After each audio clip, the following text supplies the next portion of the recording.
The Vision High School Sports Beat is brought to you by the 9 locally owned Vision Automotive Group dealerships from Buick, GMC, Chrysler, Dodge, Jeep, Ram, Hyundai, Ford, Kia, and Nissan, with locations in Webster, Henrietta, Greece, Penfield, Fairport, and Canandaigua. Online at visionauto.com.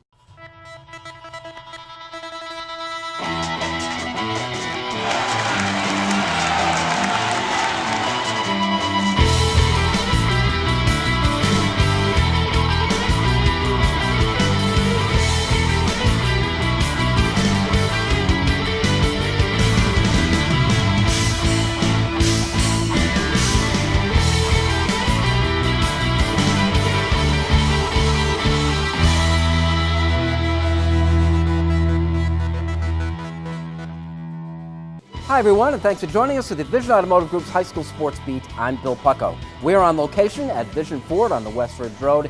Terry Smith is our host.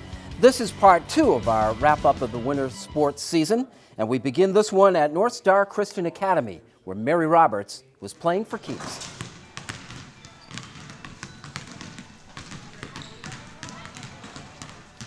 In the world of girls basketball, North Star Christian Academy, a small Class D program without a lot of history attached to it, never had a career 1,000-point score. So as senior Mary Roberts approached that mark, it was a very big deal for the Knights. It's so cool. It'd be such a blessing to get it tonight. What's the number mean to you? It's just sort of like a milestone. It's a cool goal that I'd be able to accomplish, and I'd be able to dedicate that to my mom. Ellen Roberts was in her usual seat, front row, stage left, beside husband Charlie, her own mother, Mary Swain, at the other end of the row. Ellen's support system. She got diagnosed about 2 years ago, and it's like with that, each milestone becomes like all that more important, all that more special to us. So this is a big milestone that I'm happy I can celebrate with her. I have multiple myeloma, which is a cancer that has no cure. 10 years ago, if I'd been diagnosed, I would have had about 3 months to live. But now, because of new medical procedures, I have years instead of months, which is wonderful. It was one of Ellen Roberts' goals to see her daughter graduate from high school. Medical technology has made that seem a near certainty. Mary's success on the basketball court was a real plus.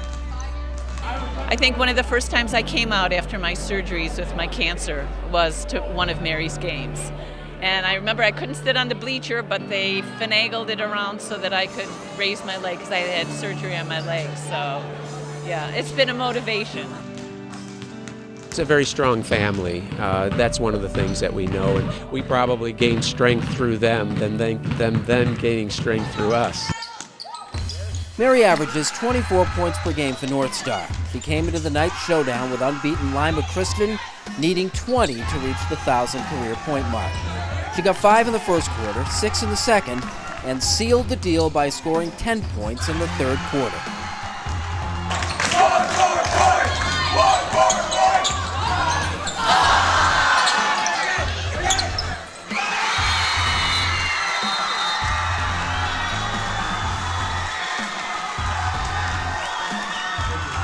It really looked like you were enjoying yourself getting down to that 1,000-point mark. Yeah, it was just, it's so surreal that I was able to do that, and it's such a blessing to be able to do it, and it was a fun game. It was a really fun game.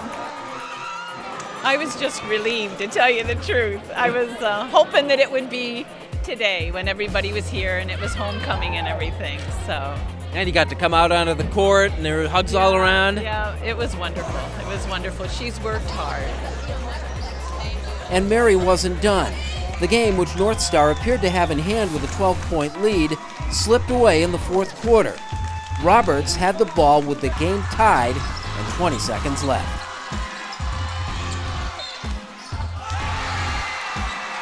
You got more than you bargained for. That last shot was pretty amazing. I was not expecting to make that. That was a close game. That was a good fight. Much in the same way, the Roberts family was waging a good fight against Ellen's cancer. There were so many sad days. I woke up every morning for about a month with my first thought being, I'm going to die. And that's not a great way to start the day. And you know what? We're all going to die. But you don't face it until you get a diagnosis or until a loved one gets ill or something like that. So one morning I was reading my Bible and I read in Nehemiah 8:10 that the joy of the Lord is my strength. And I thought, my first thought from that morning on was, I'm greatly loved. So, and that colors your day too. When we return, an unmatched resume. The Vision High School Sports Beat is brought to you by ESL Federal Credit Union. For more than 90 years, ESL has been investing in the region where we live and raise our families through personal banking, business banking, and wealth management. With ESL's shared commitment to the community and support for local sports and family events, everyone wins. ESL answers to you. Welcome back and thanks for joining us in the Vision Automotive Group's High School Sports Beat. I'm Bill Pucko, on location this week at Vision Ford on Westridge Road in Greece. This portion of the Sports Beat brought to you by ESL Federal Credit Union. ESL answers to you. We call this story an unmatched resume, and there's no doubt about that. Jensine Falamontes is in our ESL Scholastic Sports Spotlight. She's not your typical cheerleader, far from it. Yet in many ways, Jensine Falamontes is just that. Typical. I love cheerleading. It helps me express myself and it's fun. All the fun comes out in me. But cheerleading isn't her only means of athletic expression. You might remember Jensine as a running back for the Webster Schrader football team last September, playing against Wilson Magnet. This is what history looks and sounds like.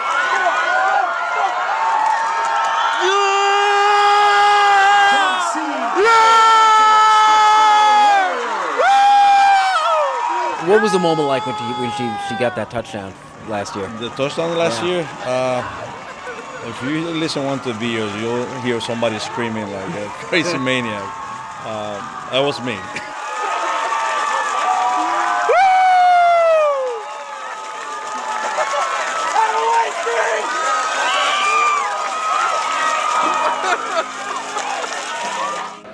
Falamontes is widely believed to be the first and only girl to score a touchdown in a Section 5 varsity football game.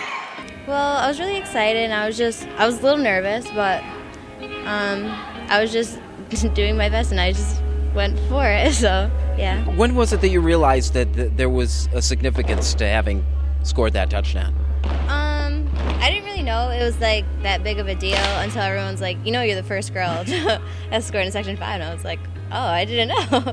But I think it was pretty cool. I mean, I was up in the stands. I was like crying because I was so happy like that a girl got a touchdown and that she did it because she's such a sweet girl. So I was happy for her. Erica George is now Jensine's cheerleading coach. From where you sit as a coach, is a sport, is she bringing things from football that applies to cheerleading and cheerleading that applies to football? Yeah, I think so. She, in any sport, I mean, you need to have just the general, like, you need to have discipline and you need to work hard and stuff like that. So she definitely has that and definitely probably got even more from being on our football team. It seems an odd mix. I remember it struck me in the beginning is that, this football thing is so unusual and the cheerleading thing is so not unusual. Do they fit well together for you? Yeah, they do. I mean, football I've always done, just outside and stuff, but doing it on the sports team was different, but cheerleading I've done since I was little, so I mean, I love both. And Falamontes is no interloper. She grew up with two brothers and played football with them. Jensine was a two-way player, a running back and safety with the East Rochester JV team and scored touchdowns for the Bombers before moving to Webster. Now, you weren't totally on board with the football thing when it started, were you? Not at all. A little bit skeptical and worry about her safety and well-being as well. So, but time passed and got on board. The notoriety is nice, but whether it's football or cheerleading or track this coming spring, Jensine Falamontes is living the dream with her family's full support. I think it definitely helps round her out, helps her understand other people, gives her drive, teaches her teamwork, helps her grow as a person. So I love it. Absolutely love it. are done at the games, so if you just cannot get enough of them. When we return, another one of a kind, interscholastic boxing.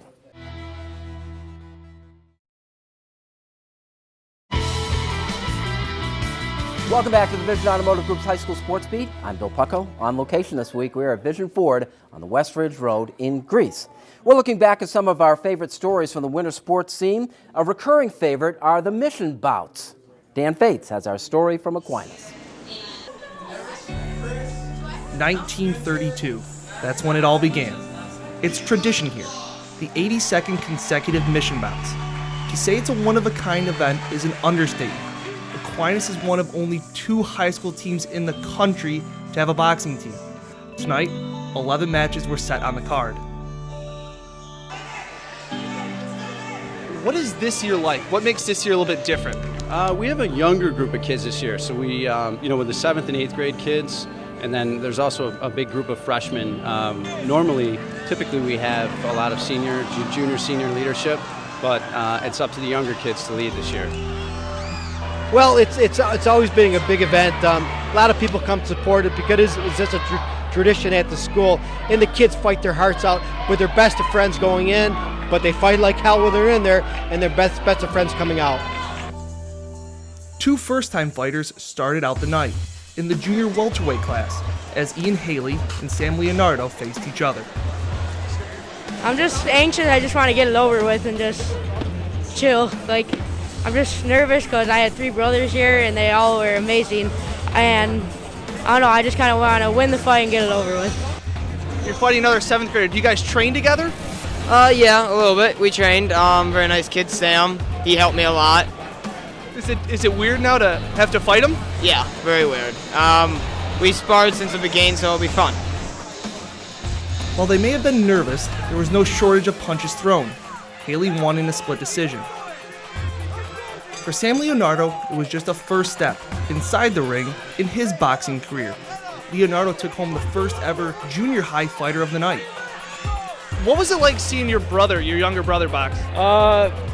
It was kind of scary because he gets very nervous when he gets out there. So, it was nice though. I love seeing fights, and it's even cooler when you know the person fighting. There were plenty of former mission bout fighters who came back to support the event and reminisce about their time between the ropes. I remember the sheer noise of the moment. I remember the mission bouts taking me from a place where I didn't have very little self-confidence to a place where my self-confidence grew greatly. I can't say enough incredibly great things about Don Marioli, the coach. He is one of the most incredible people I had ever met in my life. Just like the pros, each fighter gets some in-match coaching from their own corner man. The kids have worked extremely hard throughout the course of the year, and our job is merely to take what they've learned all year, because they go through a lot of emotions when they step in that ring, and our job is to keep them focused. The difference between boxing and football or boxing and soccer is that they have a team to rely on them. We are their team, and the coaches in the corner are their team. With the younger fighters getting their feet wet and setting the pace for the night, the crowd settled back in as the more experienced boxers took to the ring, including our girls and boys main event. Coming back after intermission, it was our lightest bout of the night. Out of the flyweight class, 2 seniors. Kevin Fox showed off his fast hands as he defeated Chris Meyer. The boys' featured bout was a pair of seniors in the light heavyweight division.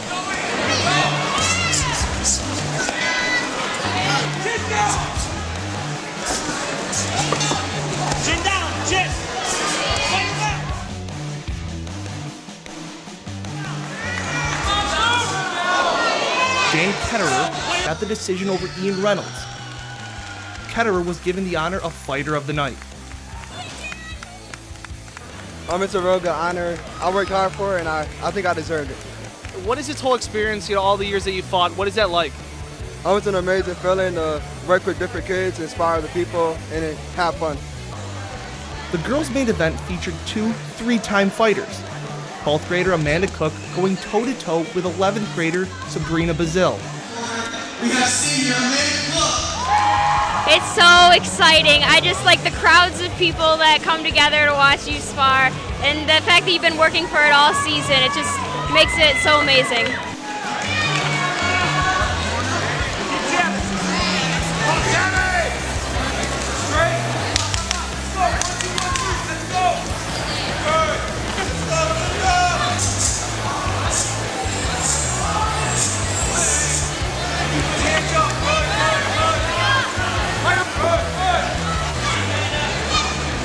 It was obvious these girls were experienced. Cook got the better of Bazille at the end, but both girls were noticeably excited when it was named the fight of the night. This boxing season just meant the world to me. I mean, the team became my family, and I've never met a group of people who just done so much for me. It's awesome. For the Vision High School Sports Beat, I'm Dan Fates. Our traditional salute to the season when the Vision High School Sports Beat continues.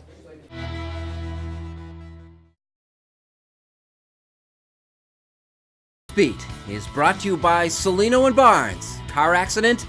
Don't wait. Call 888-8888. Call Celino and Barnes today. Welcome back to the Vision Automotive Group's High School Sports Beat. I'm Bill Pucko, on location at Vision Ford, West Ridge Road in Greece. This portion of the Sports Beat brought to you by Celino and Barnes, your personal injury attorneys. Photojournalist Jeff Barron contributes our traditional salute to the season. It's our Celino and Barnes All Sports High School Game of the Week.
To